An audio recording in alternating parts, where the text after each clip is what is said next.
Hello. Well, we did it. Here we are on day 21 of our freedom retreat. And we've shared a lot of experiences and ideas and suggestions. And what I want to suggest now is that you intuitively know what's good for you. You don't need to remember a particular sequence of movement or a particular approach. So your body has experienced all the things we've done in the last 21 days, and that's added to its intuitive knowledge of what's best for it.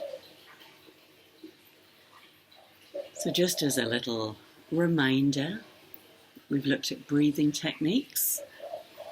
I particularly like the nostril breathing. If you want to calm down, start with the left. And if you want to energize, start with the right. And then you just inhaling, exhaling, covering. Inhaling, exhaling, covering. And just alternate like that. In a calm way. Sit so that your arm is relaxed, your shoulders are relaxed. And feel the benefit of that. And the other one I like is the 4x4, partly because it takes a bit of concentration, so that makes me less likely to be mentally going off on a journey about what's next or what things have I forgotten to do. So the 4x4, if you remember, is for the count of 4, you're breathing up your back. You're holding for 4 as you come forward through your throat. Exhaling for 4 down the front of your body. And holding for 4 as the energy goes through the bottom of your spine and out the back. In, 2, 3, 4.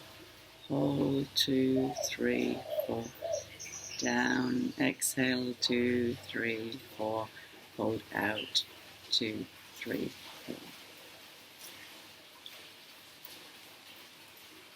But another more simple breathing technique, which I find especially useful if I'm awake at night and you get into that state where you're going around and around in circles. It's pretty simple, and what you're going to do is inhale, and we're counting down from 9. So as you inhale, imagine that you've got a big number 9 here on your front. And as you exhale, you're squashing it down and squashing it down and squashing it down to your root. Inhale an 8.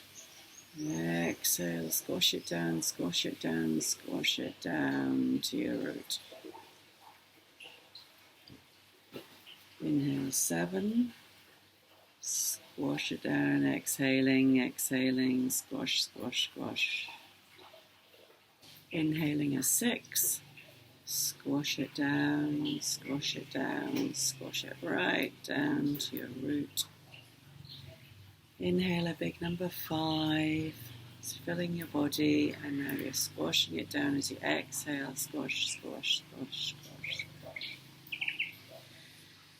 Inhale a 4, and exhale, squash, squash.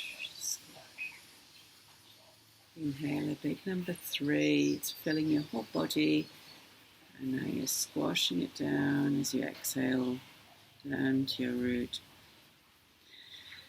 Inhale a 2, and squash it down. Inhale a 1, and squash it down.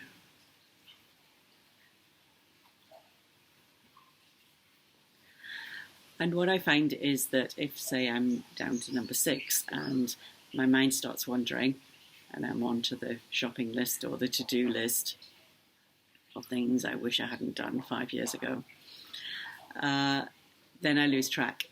And every time I lose track, I start again at 9. And it might take you a few goes. Sometimes it takes me several goes to get to 1. which means that quite a bit of time has elapsed where you've been breathing calmly and steadily and your body and your parasympathetic system are getting going. They're into this rest and digest phase. You're getting used to the idea of calmness and peacefulness and safety, and that makes it easier to go to sleep. So that's quite useful. So we did breathing, we did quite a lot of different movements. Again, you can just tune into your body. You can tell if what you really want is a big stretch, or you want is something more energetic. What you want is a nice flowing movement, a sense of expansion, opening your heart to what is, letting go of fear, letting go of the fear of fear, letting go of those feelings and opening to more possibility, to the potential of life, to all the things that you do have, instead of the things that you don't. By all means, look back at the videos and go through some of those routines again, but don't feel like this is some sort of dogma. It's not. It's just allowing your body to tell you what it needs. Maybe just put on some nice music, nobody's watching, and for 5 minutes just let go and just maybe you just sway around a bit, or maybe you go crazy, but your body will help you help it. And the third area we looked at was thoughts and feelings, and what are we putting into our head? What chemistry do we want to be operating in our body? Do you want the chemistry of fear and stress, which is compromising our immune system, making us look older, making us sleep less well, weakening our muscles? Or do we want the energy of expansion, of love? And we can practice and train that muscle. Start by the easy thing of holding somebody very dear to you in your heart, and expand to other people you know, and expand to the world and the complete strangers. The more you love, the more you can love.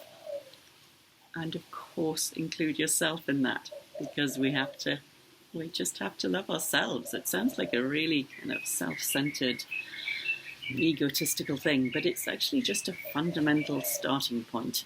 It's put your oxygen mask on first. The more you love yourself, the more you have to give to everybody else in the world. And you can also change what you're thinking and feeling by taking action. Observe which actions are good for you. Is it a walk in nature? Is it a really close contemplation of a leaf or a raindrop or a cobweb? Is it being creative in whatever way you want? This is not like school where you try and draw something and the teacher tells you it's no good. Creativity can be whatever you want it to be. It can be ink blots on the page, it can be cupcakes, it can be rearranging your sitting room, it can be gardening, it can be writing a story, a limerick, whatever. But creativity can also help bring on those better feelings and that better chemistry. Make us more able to cope, not just resilient, but also anti-fragile, that we're making something out of this pause we have in the world at the moment. We're using it as an opportunity to read things and write things and do things and spend time with our families in a way that we might never have done, online or offline. So thanks again for journeying with me, our 21 days of treats. I've enjoyed it too, and I thank you for your feedback, sharing how it's helped you.